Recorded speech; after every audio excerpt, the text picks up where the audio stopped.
السلام عليكم البنات، كي دايرين؟ لاباس عليكم بخير؟ اليوم جبت لكم واحد الوصفه ديال السعال، كيفاش نحربوا السعال الجافه. انا عندي غير واحد اللفت، غناخدوها نحاول نقشرها مزيان.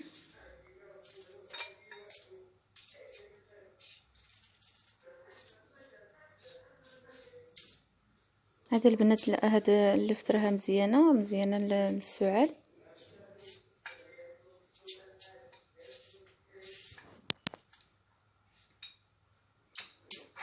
من بعد ما نقشرها دابا غادي نديها نغسلها شويه.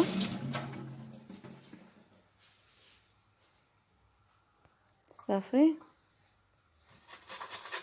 نحاول نحكها مزيان حتى ديك الماء ديالها يخرج.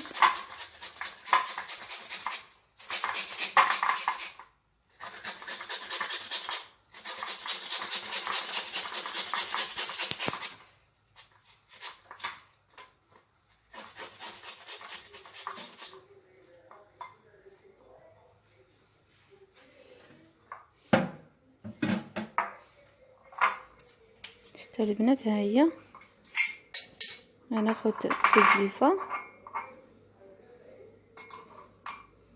وشي صفايه باش نحاول نخرج ديك الماء اللي فيها، نصفيها مزيان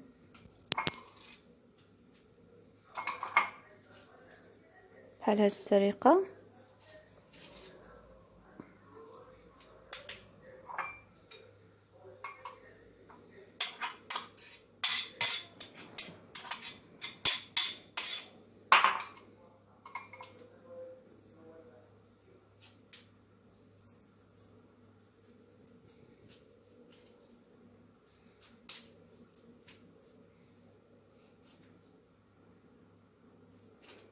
هاد الماء ديال اللف مزيانين حتى الا شي واحد الا عنده مشكل ديال الرئه، راه مزيانين حتى الرئه. صافي، ها هما نخلط معها شي معلقه ديال العسل الحر. المهم يكون عندكم العسل يكون من نوع ممتاز. نخلطهم مزيان مزيان مزيان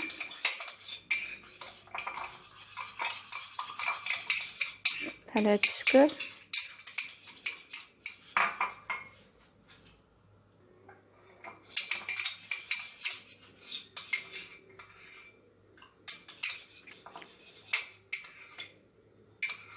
شتا البنات، ها دابا حنا حصلنا على السيرو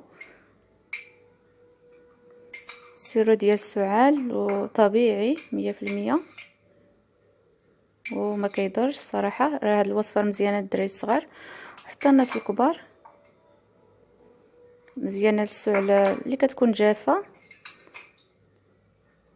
غير معلقه قبل الليل، قبل النعاس، معلقه قبل النعاس صراحه في الليل قبل النعاس، راه جد فعاله ومزيانه للسعله، ما كتخليش سعله نهائيا.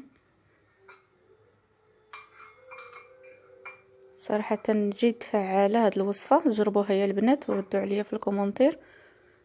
الصراحه كتحتاج تجربه. كنتمنى تنال الاعجاب ديالكم. الا عجبتكم هاد الوصفه ديروا جيم واشتركوا في القناه.